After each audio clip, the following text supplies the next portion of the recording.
ನಮಸ್ಕಾರ. ಗೌತಮ್ ನ್ಯೂಸ್ ಕರ್ನಾಟಕ ಜಮಖಂಡಿಯಿಂದ ಹೊಸ ಅಪ್ಡೇಟ್ ಬರ್ತಾ ಇದೆ ನೋಡಿ. ಬಾಗಲಕೋಟೆ ಜಿಲ್ಲೆಯ ಬೃಹತ್ ಪ್ರತಿಭಟನೆ. ಸುಪ್ರೀಂ ಕೋರ್ಟ್ನ ಮುಖ್ಯ ನ್ಯಾಯಾಧೀಶರಾದ ಗೌರವಾನ್ವಿತ BR ಗವಾಯಿ ಸಾಹೇಬರ ಮೇಲೆ ಶೂ ಎಸೆದು ರಾಕೇಶ್ ಕಿಶೋರ್ ಎಂಬಾತ ಮನೋವಾದಿ ದೇಶದ್ರೋಹಿ ಇವನನ್ನು ಗಲ್ಲಿಗೇರಿಸಬೇಕೆಂದು ಮೆರವಣಿಗೆ ಮುಖಾಂತರ DC ಸಾಹೇಬರ ಮುಖಾಂತರ ರಾಷ್ಟ್ರಪತಿಗಳಿಗೆ ಮನವಿಯನ್ನು ಕೊಡುವ ಮುಖಾಂತರ ಭೀಮ್ ಆರ್ಮಿ ಕರ್ನಾಟಕ ಏಕತಾ ಮಿಷನ್ ಸಂಘಟನೆಯ ಮುಖ್ಯಸ್ಥರಾದ ಸಂಸ್ಥಾಪಕ ರಾಜ್ಯಾಧ್ಯಕ್ಷರಾದ ಮತೀನ್ ಕುಮಾರ್ ಮತ್ತು ರಾಜ್ಯ ಪ್ರಧಾನ ಕಾರ್ಯದರ್ಶಿಯಾದ ಹುಸೇನಪ್ಪ ಚಲವಾದಿ ಮತ್ತು ಬಾಗಲಕೋಟೆಯ ಜಿಲ್ಲಾ ಅಧ್ಯಕ್ಷರು ಹರ್ಷ ಹಿರೇಮನಿ ಹಾಗೂ ಎಲ್ಲ ಭೀಮ್ ಆರ್ಮಿಯ ಎಲ್ಲ ಸದಸ್ಯರೊಂದಿಗೆ ಮನವಿಯನ್ನು ಕೊಡಲಾಯಿತು. ಡಾಕ್ಟರ್ ಬಾಬಾ ಸಾಹೇಬ್ ಅಂಬೇಡ್ಕರ್ ಅವರಿಗೆ ಡಾಕ್ಟರ್ ಬಾಬಾ ಸಾಹೇಬ್ ಅಂಬೇಡ್ಕರ್ ಅವರಿಗೆ ಧಿಕ್ಕಾರ ಧಿಕ್ಕಾರ.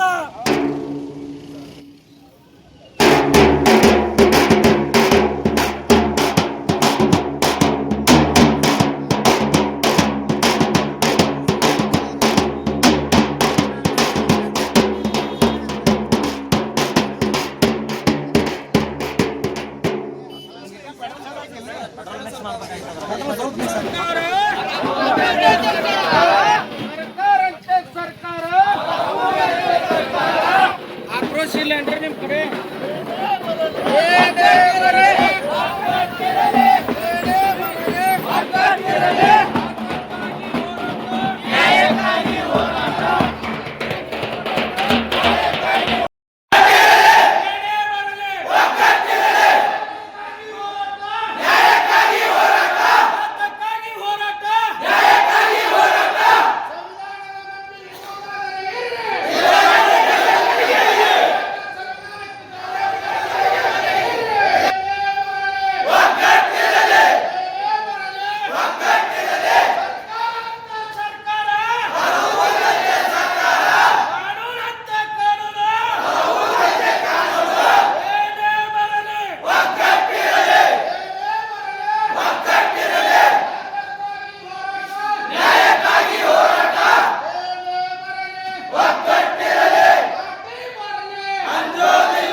ಕೊಟ್ಟ ನಡೀರಿ, ನಾವು ನೋಡ್ಕೋತೀವಿ.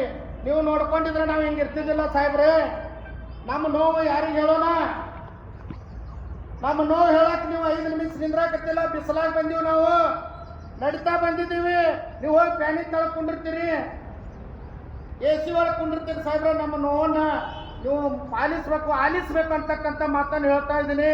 ನಿಮ್ಮ ಟೈಮ್ ನಾವು ತಗೊಳಂಗಿಲ್ಲ.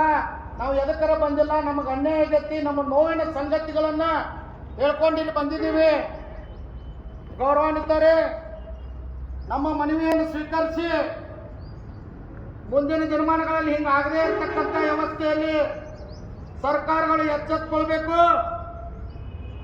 ಇಲಾಖೆಗಳು ಯಾರ ಪರವಾಗಿ ಯಾರ ಒಂದು ಇದರಲ್ಲಿ ಹಂಗಿನಲ್ಲಿ ಕೆಲಸ ಮಾಡಬೇಡ್ರಿ ಅಂತಕ್ಕಂಥ ಮಾತನ್ನು ಹೇಳುತ್ತಾ, ಸಂವಿಧಾನದ ಅಡಿಯಲ್ಲಿ ನೀವು ನೌಕರಿಯನ್ನು ತಗೊಂಡಿದ್ದೀರಿ, ಸಂವಿಧಾನದ ಅಡಿಯಲ್ಲಿ ನೀವು ರಿಟೈರ್ಡ್ ಹಾಕಿರಿ, ಆ ಸಂವಿಧಾನಕ್ಕೆ ಗೌರವ ಕೊಟ್ಟು ನೀವು ನಡಿಬೇಕು ಅಂತಕ್ಕಂಥ ಮಾತನ್ನು ಹೇಳುತ್ತಾ ಭೀಮ್ ಆರ್ಮಿ ಸಂಘಟನೆ ವತಿಯಿಂದ ನನಗೆ ಮಾತಾಡಕ್ಕೆ ಅವಕಾಶ ಮಾಡಿಕೊಟ್ಟಂತ ನಮ್ಮ